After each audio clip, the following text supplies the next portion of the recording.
In this video, I'll show you how to create a page turn scene change in Adobe Premiere Pro. This transition peels your current clip like a page in a book to reveal the next clip underneath, making the scene change feel smooth, realistic, and visually satisfying.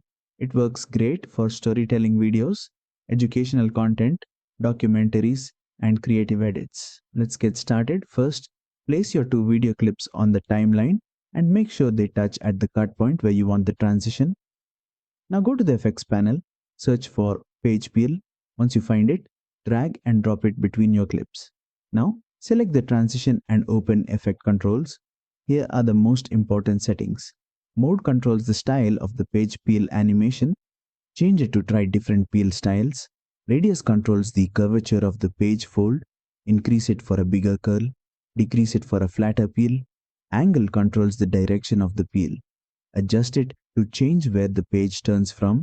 Animate angle controls the movement angle during the peel. Change it to alter how the page flips. Lighting controls the brightness on the peeled page. Increase it for a brighter fold. Decrease it for a darker look. Shadows controls the shadow depth. Increase it for more realistic depth. Decrease it for a flatter look. Fade controls how smoothly the two clips blend. Increase it for softer blending. Decrease it for a sharper transition.